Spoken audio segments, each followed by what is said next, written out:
V dnešnej epizóde sa budem venovať trpezlivosti, pretože je neoddeliteľnou súčasťou procesu zotavovania sa z insomnie a nie len to. Trpezlivosť zohráva dôležitú úlohu v akejkoľvek životnej sfére. Aj napriek tomu sme jej dávno zabudli venovať náležitú pozornosť. Začali sme ju pomaly vytesňovať zo svojho života, pretože sme sa prispôsobili rýchlemu tempu dnešného uponáhlaného sveta. Ahoj, toto je tvoj spánkový kompas. Moje meno je Sandra Landl a prevediem ťa cestou od nespavosti až k pokojnému a plnohodnotnému spánku. Odovzdám ti všetky moje skúsenosti a znalosti, ktoré som sa počas svojho života s insomniou naučila. Vitaj a som rada, že si tu. Žijeme v naozaj rýchlom svete. Za niekoľko sekúnd pošleme e-mail, nemusíme čakať, kým skončí reklama, kupujeme si jedlo z rýchleho občerstvenia, takmer všetko, čo si zmyslíme, si vieme objednať z internetu a dať si do 24 hodín doručiť priamo pred dvere. Dozvedáme sa o ľuďoch, ktorí sa vďaka videu na YouTube stali doslova z dňa na deň celebritami, prípadne o spoločnostiach, ktoré po krátkom čase dokážu zarábať ťažké milióny. Vidíme to z každej strany. Nie divu, že očakávame okamžitý výsledok vo všetkých oblastiach nášho života. Často podceňujeme čas, ktorý je na určité zmeny potrebný a zabúdame, že my ľudia nie sme takí rýchli ako naše technológie. A naše nereálne očakávanie, ako ľahko dosiahnuť zmenu alebo výsledok, nám môžu len uškodiť. Očakávanie okamžitých výsledkov môže tiež spôsobiť, že rýchlo hodíme flintu do žita. Ak totiž nevidíme výsledky, môžeme usúdiť, že naša snaha nemá zmysel a ide to zle. Ak sa naše očakávania nenaplnia, často bývame sklamaní, netrpezliví a frustrovaní. Napriek faktu, že žijeme v uponáhlanom svete, nemôžeme dostať v momente všetko, čo si zaumienime. Predstav si napríklad takého maliara, ktorý trpezlivo vrství farby na plátno. Každý jeden ťah štecom je premyslený a každá vrstva si vyžaduje čas na zaschnutie. Jeden rýchly a neuvážený pohyb by mohol zničiť celé dielo, ale s trpezlivosťou sa postupne objavuje majstrovské dielo. A podobne je to aj s trpezlivosťou v našom živote. Je to pomalý, ale istý proces budovania niečoho hodnotného.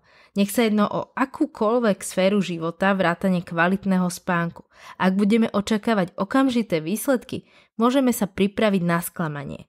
Je dôležité si uvedomiť, že trpezlivosť nie je len o čakaní, je to aktívna forma odolnosti, ktorá vyžaduje vedomé úsilie, vnútornú silu a dôveru v proces. Samotný proces zotavovania sa z nespavosti býva často dynamický a môže zahŕňať okrem obdobia prvotného zlepšenia aj krátkodobé zhoršenie. Mnohí, ktorí sa s nespavosťou stretli, by mohli potvrdiť, že cesta k zlepšeniu spánku nie je úplne priamočiara. A práve preto je trpezlivosť taká kľúčová. Zotavenie prichádza postupne a málokedy je bez výkyvov a je to úplne v poriadku. Dôležité je vyrovnať sa aj s obdobím krátkeho zhoršenia. To sú dni, kedy sa napriek všetkému zdá, že sa vraciame späť. V takej situácii nesmieš upadať do zúfalstva, ale naopak posilniť svoju odhodlanosť. A práve tá ťa učí, že tieto zhoršenia sú súčasťou cesty a nie zlyhaním. Byť k sebe empatická je v tomto procese veľmi dôležité. Musíš si vždy pripomínať, že aj tie najmenšie kroky vpred sú veľmi dôležité a že každá skúsenosť prináša cenné poznatky. Keď som sa zotavovala z nespavosti, netušila som, že také výkyvy sú úplne bežné a normálne a pamätám si, že som sa s tým zbytočne znepokojovala. Škoda, že som vtedy nevedela, že cesta za lepším spánkom nemusí byť úplne priamočiara a stačí byť pokojná, trpezlivá a dôverovať procesu. Preto ak si na tej istej ceste alebo budeš, chcem, aby si bola na to pripravená a ubezpečujem ťa, že všetko je v poriadku. Cesta k našim cieľom naozaj nemusí byť vždy priamočiara a je super vedieť, že pomaly, ale isto sa blížiš k tomu, čo chceš. Vždy, keď budeš mať chuť sa na niečo vykašľať, zamyslí sa, čo všetko si už zvládla a aký pokrok si urobila. Niekedy nás delí od úspechu len maličký krôčik, tak nestrácaj seba dôveru a trpezlivosť.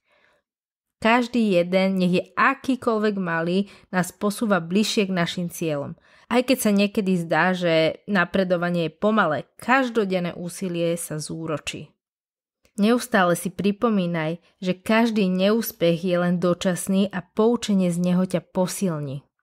Namiesto toho, aby si sa vzdala, premýšľaj o výzvach ako o príležitostiach rásť. Vždy si zachovaj pozitívny prístup a pripomeň si, prečo si začala. Tie najväčšie úspechy často prichádzajú po období najväčších pochybností.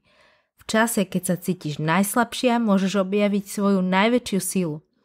Ver, že každá prekážka je len ďalším schodom k tvojmu úspechu. Pokračuj v ceste s odhodlaním a otvorenou mysľou. Nakoniec, keď dosiahneš to, po čom túžiš, uvedomíš si, že všetko to stálo za to. Trpezlivosť je kľúčom k tomu, aby sme sa naučili si vážiť nielen cieľ, ale aj cestu, ktorá nás k nemu priviedla. Pre dnešok je to všetko.